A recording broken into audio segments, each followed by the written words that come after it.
chair. Parce que ta chair est associée à ton corps. Dis-moi amen. Il y a des profils ou des physiques auxquels tu es complètement insensible.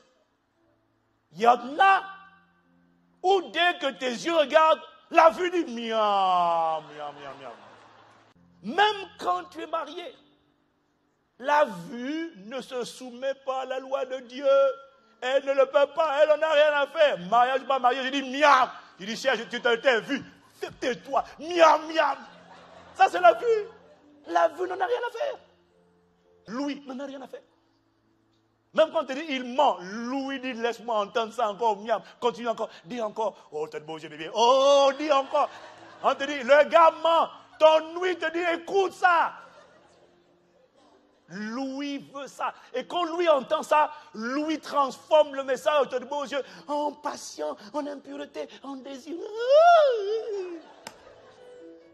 Et c'est là que tu te retrouves. Tu te retrouves. Tu es désolé quand même. Parce qu'en fait, ta chair aime bien ce profil-là. Mais je suis déjà marié. Mais si c'est que la chair, ce n'est pas un problème. Ta chair veut ton conjoint actuel, ta chair veut cette personne-là, et toutes les personnes qui ressemblent à cette personne. Parce que la chair est insatiable, elle ne se rassasie pas.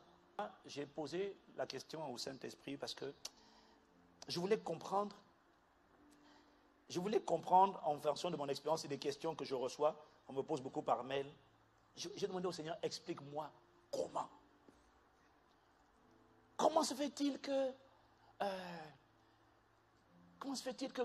tu es né de nouveau, tu es une nouvelle création, tu aimes le Seigneur, mais quand tu es en présence du sexe opposé,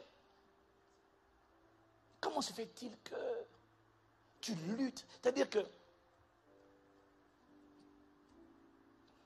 tu commences à fréquenter quelqu'un, brusquement tu commences à lutter avec des pensées bizarres, des pensées de convoitise. Tu es né de nouveau, puis tu ne comprends pas. Tu es attiré par tout ce qui est pornographique. Et puis j'ai vu beaucoup de gens qui sont sincères, qui aiment Dieu. Est-ce que tu me suis? Je ne comprends pas comment je fais pour sortir de là. Il y en a, c'est la masturbation. Je ne comprends pas comment je fais pour sortir de là. Et j'ai demandé à Dieu, mais ça vient d'où? Comment il est spirituel, il marche par l'esprit, mais comment il tombe dedans?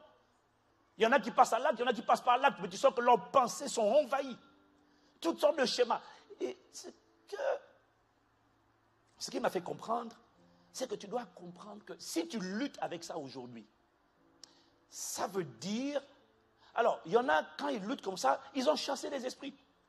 Oh, on a fait des délivrances, esprit d'impureté. Il y en a qui m'ont dit, pasteur, j'ai chassé, j'ai fait des délivrances. Mais j'ai toujours les mêmes pensées, parce que ce n'est pas qu'un problème démoniaque. Il peut se greffer un démon derrière, ça c'est vrai. C'est pour ça qu'il y a des esprits d'impureté, ça c'est vrai. Mais si tu chasses l'esprit d'impureté, alors que l'âme est toujours en ruine, il y a toujours des traces, des empreintes Parce que si tu es en lutte avec ce genre de pensée, de pulsion, appelée impureté, appelée immoralité, appelée fornication, adultère, si tu luttes avec ça, cette lutte ne date pas d'aujourd'hui.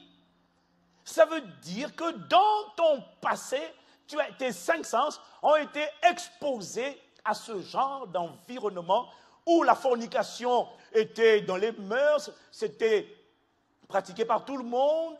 Tu as été influencé par ça, c'est ça que je veux dire. Influencé par ça dans ton enfance. Des fois même dans la maison. Quand tu n'avais pas de copains ou de copines, les parents te trouvaient bizarre, alors on te poussait à avoir des copains. Et il y a des foyers où l'on laisse les trucs pornographiques, on ne protège pas. Ce qu'on ne sait pas, c'est que quand on expose un enfant à ce genre d'environnement, ces 5 sens captent tout ce qui vient de cet environnement et ces 5 sens envoient des messages de pollution, de souillure, d'impureté à l'âme. Et l'âme est marquée. Si tu luttes avec ça aujourd'hui encore, ce n'est pas parce qu'il y a un démon qui est trop fort, c'est parce que ton âme n'a pas été réparée. N'a pas été remblayée par la parole de Dieu. La bonne nouvelle que je t'annonce, c'est que c'est possible d'en sortir. Mon gars, on était tous dedans.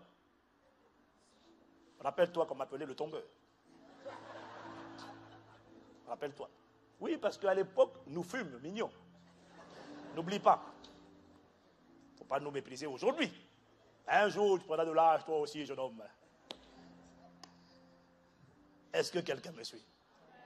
Est-ce que quelqu'un me suit? Quand tu as grandi dans ce genre d'environnement et que jusqu'à aujourd'hui, tu es encore dedans, ça veut dire que ton âme a été bombardée. Et qu'il y a encore des traces de ces bombardements. Et qu'elle continue encore à être bombardée. Mais la bonne nouvelle, c'est qu'on peut en sortir. Comment? Crucifie la chair.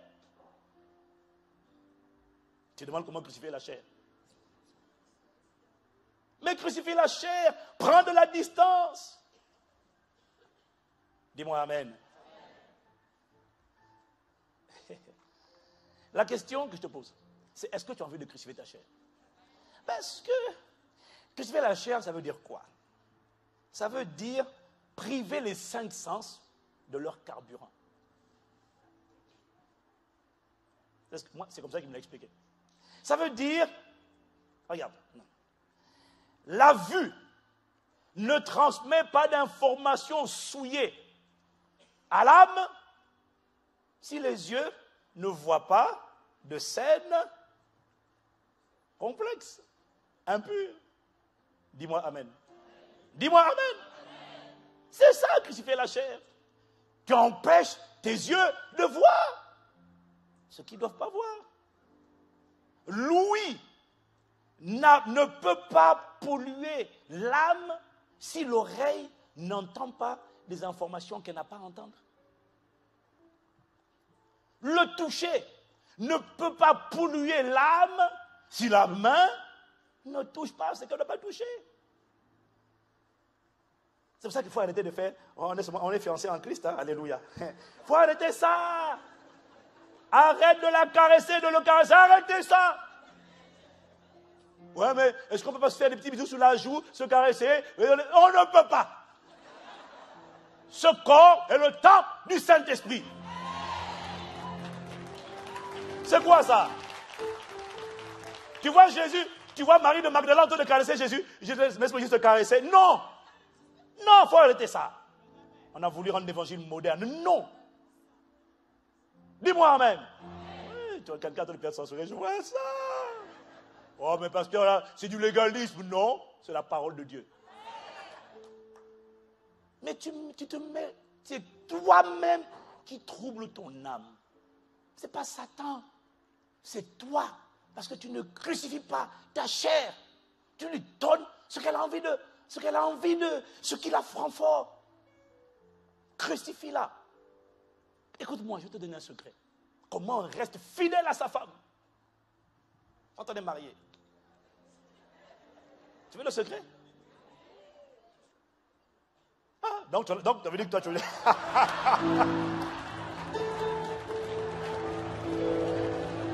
Ça veut dire que tu es en train de ramer là. Ça veut dire que tu es en train de lutter, mon gars. Comment on reste fidèle? Même quand on ne l'est pas. Mais à plus forte raison quand on l'est. La chair, rappelle-toi, n'en a rien à faire de ton état civil. Dis-moi amen. Alors comment on fait? Quand une personne, je te répète, il y a des gens dont le profil, elle peut passer 10 000 fois devant, tu es en paix et tu es détendu. Mais il y a des gens, ta chair, quand tu vois le profil, tu sais au-dedans de toi que tu vois, c'est parce que tu n'es pas honnête. Non, tu n'es pas honnête. Parce qu'il y a des gens, rien qu'en les côtoyant, tu sens déjà à l'intérieur de toi. Oh Seigneur, retiens-moi. Oh Seigneur, fortifie-moi. Quand tu commences à dire Seigneur, fortifie-moi, Seigneur, empêche-moi, Seigneur, bloque-moi, Dieu ne te bloquera pas. C'est toi qui dois crucifier la chair. Ça veut dire, écoute-moi, c'est ce que j'ai dit à mes pasteurs.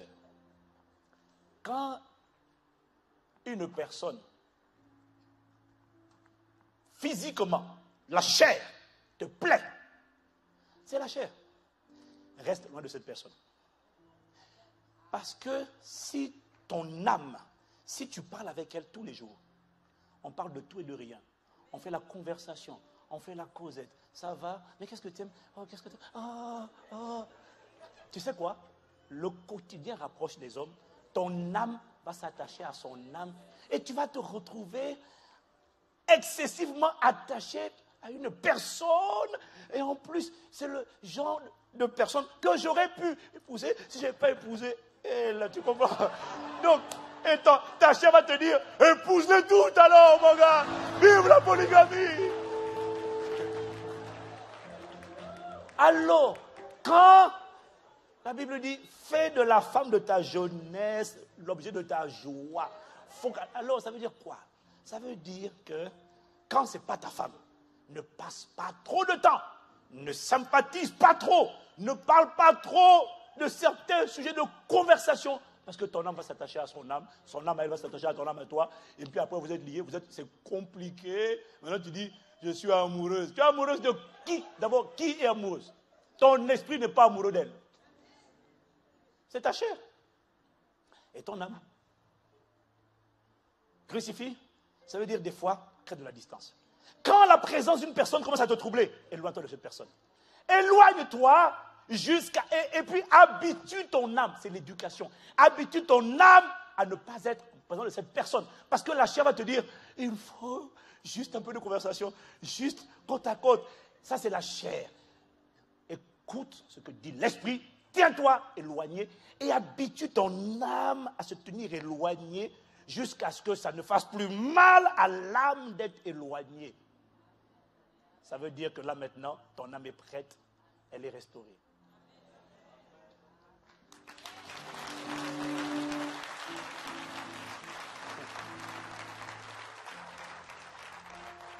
Crucifie la chair, ça veut dire ne donne pas aux cinq sens ce qu'ils veulent voir, ce qu'ils veulent entendre, ce qu'ils veulent. Mais après, il y a la deuxième étape, éduque. Rééduque ton âme. Je vais t'expliquer le problème de l'âme dans lequel la plupart des gens tombent. Est-ce que quelqu'un me suit? Dis à quelqu'un, crucifie la chair. Rééduque ton âme. Et si c'est la masturbation? La masturbation ne vient pas comme ça. Je ne sais plus comment arrêter pour me masturber, mais il y a toujours un déclencheur. Il y a quelque chose que tu entends, que tu exposes à tes cinq sens. Il y a une vue que tu exposes à la vue. Il y a quelque chose que tu touches qui réveille toutes les pulsions. Alors comment on fait pour crucifier? Mais tu tombes dedans parce que tu n'as pas envie de crucifier. C'est ça que j'essaie de te dire. Tu tombes dedans parce que tu n'as pas envie, parce que Dieu ne le crucifiera pas ta chair à ta place. C'est toi qui l'as crucifié. Christ l'a fait à la croix. C'est à toi de le manifester dans le quotidien. Dis-moi amen. Oui. Les gens qui restent debout ne sont pas ceux qui sont plus forts que les autres. Ce sont ceux qui ont décidé d'obéir. Moi, je vais te dire mon secret. Je n'ai pas confiance dans mes cinq sens. Toi, tu te dis, je peux regarder ça, ça va aller, je vais gérer. Moi, je sais que je ne vais pas gérer, parce que je sais que les cinq sens-là, ils vont paniquer, là, ils vont mettre la panique à l'intérieur. Je leur dis, vous n'aurez pas ça. Voilà. C'est pour ça que je ne fais pas de bises. Voilà. Pas de bisous. Non. Je n'ai aucune confiance dans la chair, tu ne peux pas la maîtriser. Elle est rebelle, insoumise. Elle fait ce qu'elle veut. Ça, c'est la sagesse.